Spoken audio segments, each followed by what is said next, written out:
Bonjour, je te présente une nouvelle règle et c'est mon nom, oiseau, qui sera le mot vedette de cette règle. Regarde bien comment s'écrit mon nom. Il va te permettre de te rappeler la règle que je te présente cette semaine. Est-ce que parfois tu as de la difficulté, lorsque tu écris des mots qui se terminent par le son O, à choisir entre les différentes graphies de ce son? O, AU, EAU, AUD, AUT, AUX, OT, O accent circonflexe, T. C'est normal. Il y a environ 1600 mots qui se terminent par le son O. Aujourd'hui, je te présente une des règles qui va te permettre d'écrire plus facilement les mots qui se terminent par le son O. Pour la découvrir, on va s'amuser un peu. Dans la colonne de gauche, j'ai écrit des mots masculins qui se terminent par le son O. Ces mots ont un féminin. Arrête sur l'image et trouve le féminin de chacun de ces mots. Tu as trouvé que ces mots forment leur féminin en E, L, L, E. Plusieurs de ces mots ne sont pas d'usage courant. Lorsque tu as compris cette régularité, tu as pu trouver le féminin des mots peu fréquents. Tu viens de découvrir qu'il y a quelques mots masculins qui se terminent par E, A, U, qui forment leur féminin en E, L, L, E. Lorsque tu écriras ces mots, il te suffira de te rappeler que ces mots qui forment leur féminin en E, L, L, E se terminent par E, A, U. Voici une autre particularité de cette règle. Observe bien les mots que j'ai écrits dans la colonne de gauche. Ce sont des noms d'animaux. Est-ce que tu connais le nom de leurs petits? Arrête sur l'image et trouve le nom des petits de chacun de ces animaux. Tu as trouvé que plusieurs noms de leurs petits se terminent par E, A, U. Maintenant, voici d'autres noms d'animaux. Tu ne connais probablement pas le nom de leurs petits. Je vais écrire dans la colonne de droite leurs noms. Mais si tu veux les trouver, tu auras probablement besoin de faire comme moi et de chercher sur Internet. Si tu veux chercher leur nom, arrête sur l'image. Voici les noms de leurs petits. Tu viens de découvrir qu'il y a beaucoup de noms de petits des animaux qui se terminent par E, A, U. Mais attention, ce n'est pas le cas pour tous les petits des animaux. Alors, lorsque tu écriras le nom des petits des animaux, cette régularité va faciliter ton choix entre les différentes terminaisons des mots qui se terminent par le son O.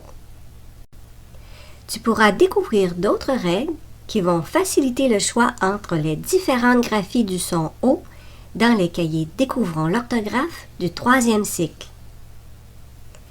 Tu as découvert avec moi la règle de cette semaine. Maintenant, je vais te l'expliquer dans mes mots. En fin de mot, on emploie plus fréquemment la graphie E, A, U que la graphie AU. La graphie E, A, U n'est pas située en début ou en milieu de mot, sauf dans le mot beaucoup, dans les mots de la même famille de mots que bureau, poireau, carreau, et quelques mots qui ne sont pas d'usage courant.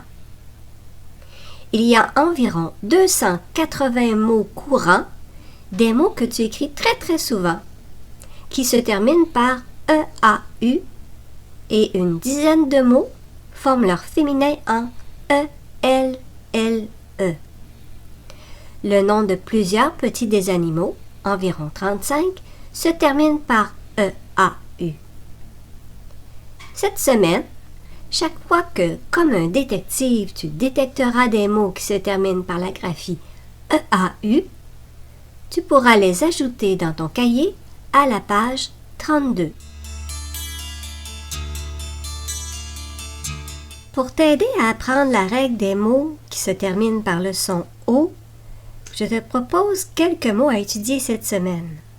Les voici. Lis avec moi ces mots. D'abord, les mots masculins qui se terminent par le son O, qui forment leur féminin en E, L, L, E. Le jumeau, dont le féminin est la jumelle. Un nouveau, dont le féminin est une nouvelle. Puis les mots courants, ceux que tu vois ou que tu écris très souvent.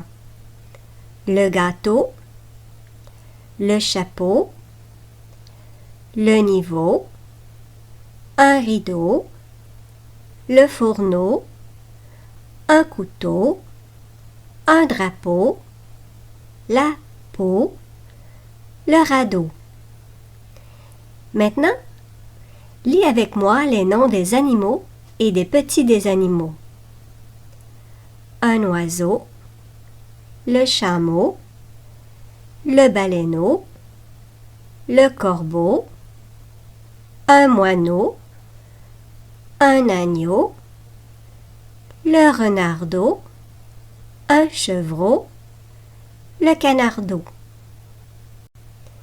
Dans les mots que je te propose, il y a de petites difficultés. L'accent circonflexe dans le gâteau, le son est dans le baleineau et la liaison dans les mots un oiseau et un agneau. Lorsque tu lis ces mots, tu prononces la consonne N avec la voyelle du mot qui suit. La flèche indique que tu fais une liaison lorsque tu prononces ces mots. Quand tu rencontreras cette difficulté, tu pourras utiliser la stratégie suivante. Syllaber ces mots sans le déterminant 1. On utilise cette stratégie pour un oiseau. Syllabe avec moi ce mot. Oiseau. Encore une fois. Oiseau. Maintenant, on utilise cette stratégie avec un agneau. Lis avec moi ce mot. Agneau. Encore une fois. Agneau. Tu connais une des stratégies que tu peux utiliser quand tu rencontreras cette difficulté. Pour l'accent circonflexe dans le mot gâteau, moi, quand je pense à ce mot, j'imagine un gâteau de fête et les petits chapeaux pointus que l'on peut porter lorsqu'on fête un anniversaire. La forme du chapeau me fait penser à l'accent circonflexe qu'on place sur le A de gâteau. Pour la graphie EI, dans le mot baleineau, il est difficile de choisir entre les graphies AI et EI. Mais seulement une vingtaine de mots s'écrivent avec les lettres EI. Garde bien le mot baleineau en tête. Plus tard, dans le cahier du 3e cycle, tu apprendras les mots contenant cette graphie et tu pourras trouver une stratégie pour les mémoriser tous ensemble. Pour toi, quand tu penses aux mots qui contiennent de petites difficultés, tu peux avoir d'autres dessins ou d'autres stratégies pour t'aider à mémoriser ces mots. Tu pourras écrire ou dessiner tes stratégies à la page 33 de ton cahier. Dans les mots que je te propose, il y a aussi des règles que tu connais déjà. Observe bien ces mots. Maintenant, arrête sur l'image pour lire les mots et expliquer les règles à ton enseignant. Les petits dessins que tu imagines et les règles que tu connais vont revenir dans ta tête quand tu écriras un texte et que tu chercheras comment s'écrivent ces mots. Étudie bien ces mots toute la semaine et tu pourras écrire avec plus de facilité les mots de cette règle. Lorsque tu fais la lecture de livres ou de petits romans à la maison ou à l'école, tu vois souvent les mots que je viens d'écrire au tableau. Regarde bien ces mots pour que ce soit plus facile pour toi de les lire et de les écrire. Dans ces mots, il y a aussi des règles que tu connais déjà. Arrête sur l'image pour lire ces mots avec ton enseignant. À bientôt!